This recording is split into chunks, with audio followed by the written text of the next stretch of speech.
பெர்சிய தேசத்தை ஆளுகை செய்த ராஜா இருந்தான். அந்த ராஜா அந்த பிரஜைகளை அளவு கடந்து நேசித்தான். அந்த ஜனங்கள் பெறுகிற நன்மைகளை அறிந்து கொள்ள வேண்டும் என்று ஆசைப்பட்டான். அதேபோல ஜனங்கள் படுகிற கஷ்டத்தையும் அறிந்து கொள்ள வேண்டும் என்று மாறுவேடத்தில் சென்று ஜனங்களை சந்தித்து வருவான். அப்படி மாறுவேடத்தில் ஒரு நாள் போனபோது ஒரு குக்கிராமத்தில் அனாதையாக வயது முதிர்ந்த ஒருவர் ஒரு குடிசையில் இருந்தார். அந்த விஷயத்தை அறிந்த அந்த ராஜா மாறுவேஷத்திலேயே அந்த குடிசைக்கு போனான். அந்த ஏழை தகப்பனை கண்டார், விசாரித்தான், அன்போടെ கூட பேசினான். ஏனோ அந்த வயதானவருக்கு இவர் பேசிய வார்த்தைகள் பிடித்து விட்டது. யாரோ தெரியலையா, நீ ரொம்ப நல்லா என்கிட்ட பேசுற, என்கூட நல்லா பேசி விசாரிச்சு அன்பு செலுத்துறதுக்கு ஒருத்தரும் இந்த உலகத்தில் இல்ல. நீ பேசுறது எனக்கு ரொம்ப சந்தோஷமா இருக்கு, உட்காருப்பா என்று உட்கார வைத்தார். இருட்டி விட்டது. இப்ப நீ எப்படி போவ? இருந்து சாப்பிட்டுட்டு போனாரு. ராஜாவை உட்கார வைத்து ஏதோ சமைத்து கொடுத்தார். அதை அவரும் சாப்பிட்டார். அப்படியே பேசிக்கொண்டு இருக்கும்போது இரவாயிடுச்சு. சரி, இந்த நேரத்துக்கு எப்படி போவ? என் வீட்டுல யாரும் இல்லை, எனக்குன்னு யாரும் இல்லை, என்கூட பேசுறவங்க விசாரிக்கிறவங்க அன்பா இருக்கிறவங்க அன்பா நடந்துக்கிறவங்க யாரும் இல்லை, இந்த ராத்திரி நீங்க இருக்கலாம்ல அப்படின்னு சொன்னப்ப ராத்திரி அங்கே தங்கிட்டாரு. 2 நாள் தங்கினான். 4 நாளும் கூட தங்கி அதன் பிறகே போனான்.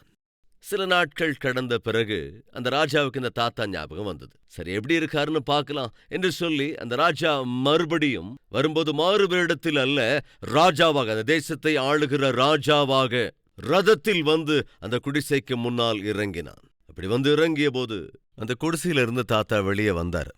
பார்த்தாரு, என்னது ராஜா மாதிரி இருக்கு, என்ன தேடியதுக்கு வந்திருக்காரு என்று சொல்லி பயந்து நடுங்கி வெளியே வந்தபோது இந்த ராஜா ரதத்திலிருந்து இறங்கி, தாத்தா நல்லா இருக்கீங்களா என்று விசாரித்த போது, ஐயோ, இந்த குரல் ஏதோ ஏற்கனவே கேட்ட குரல் மாதிரி இருக்கே, ராஜா நீங்க என்ன இந்த ஏழை குடிசைக்கு வந்திருக்கீங்க என்றபோது, நான் ராஜான்னு கூப்பிடுறீங்க, ஆனா நான் யாருன்னு உங்களுக்கு தெரியலையா?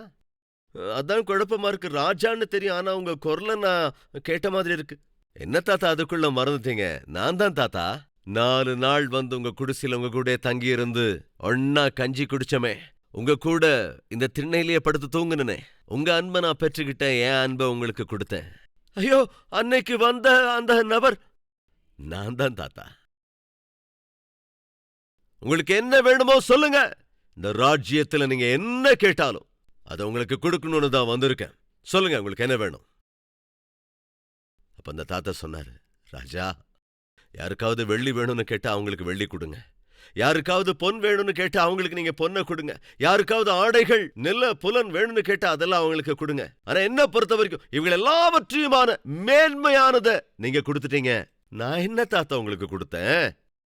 அப்ப அந்த தாத்தா சொன்னாரு, நான் எங்கே விழுந்து கிடக்கிறேனோ அந்த இடத்துக்கு நீங்க வந்துட்டீங்க, என் கூட தங்கி இருந்தீங்க, என் கூட சேர்ந்து சாப்பிட்டீங்க, உங்களை நீங்களே எனக்காக இன்னைக்கு அர்ப்பணிச்சீங்களே, எனக்கு அதை விட வேற என்ன வேணும் ராஜா?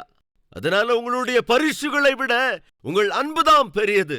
நீங்கள் கொடுக்கிற எதை காட்டிலும் நீங்கள் என்னோடு தங்கியிருந்த நேரம் பெரியது. இந்த உலகத்தில் எதை காட்டிலும் நீங்க எனக்கு அன்பு காட்டுனீங்களே, அதுதான், அந்த அன்புதான் பெருசு. மற்றவங்களுக்கு நீங்க என்ன வேணா கொடுத்துருப்பீங்க, ஆனா எனக்கு மாத்திரம் உங்களை நீங்களே கொடுத்துட்டீங்களே ராஜா. இந்த உலகத்தில் அநேக நம்பிக்கைகள் உண்டு, விசுவாசங்கள் உண்டு, அநேக மதங்கள் உண்டு.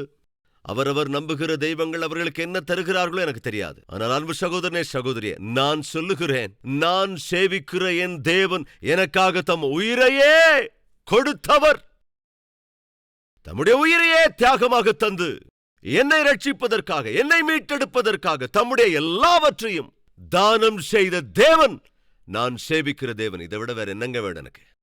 வேற என்ன வேண்டும் யோசிச்சு பாருங்க. அது இல்ல, இது இல்ல, அது இது, இதோ இல்லைன்னு அழுதுட்டு இருக்கே.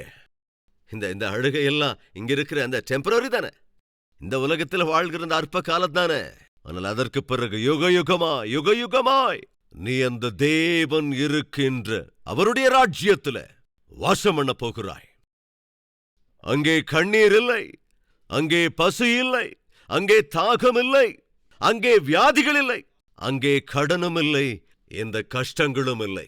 அற்புதமான தேசம் உனக்காகவும் எனக்காகவும் காத்திருக்கிறது. ஒரு ஊர்ல ஒரு கொக்கு, ஒரு அன்னப்பறவை, ரெண்டும் பயங்கர ஃப்ரெண்ட்ஸ். இந்த அன்னப்பறவை திடீர்னு ஒரு நாள் பரலோகத்துக்கு போயிடுச்சான். பரலோகத்துக்கு போய் பரலோகத்தில் இருக்கிற தேவ மகிமையை பார்த்து எவ்வளவோ சந்தோஷப்பட்டு திரும்ப பூமிக்கு வந்துதான்.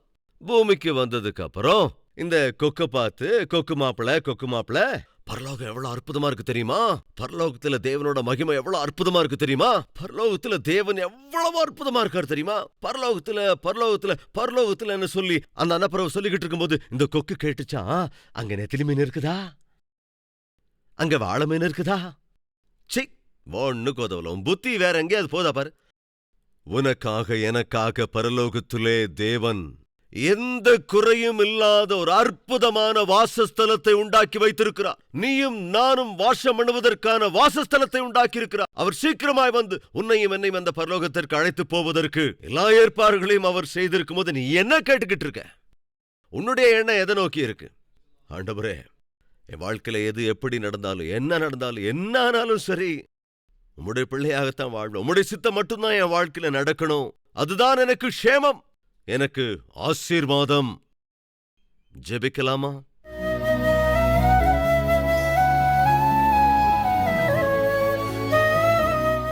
மகா பரிசுத்தமும் அன்பும் நிறைந்த பிதாவே, தெளிவாய் திட்டவட்டமாய் எங்களோடு பேசினீர்.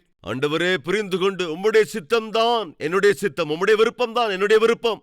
என் வாழ்க்கையில் எது நடந்தாலும் அது என் நன்மைக்காகத்தான் நடக்கிறது என்ற உண்மையை அறிந்து உணர்ந்து விசுவாசித்து என் வாழ்க்கை உள்ளபடி உம்முடைய கரத்திலே அர்ப்பணிக்கிறேன். ஆண்டவரே, சிலுவையில் என்னை மன்னித்தீர், சிலுவையின் மூலமாக என்னை மீட்டுக் கொண்டீர், சிலுவையில் எனக்காக உயிரை கொடுத்தீர். இதை விட வேறு எனக்கு என்ன வேண்டும்?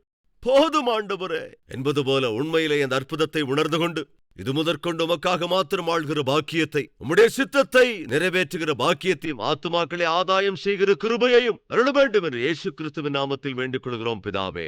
ஆமென்.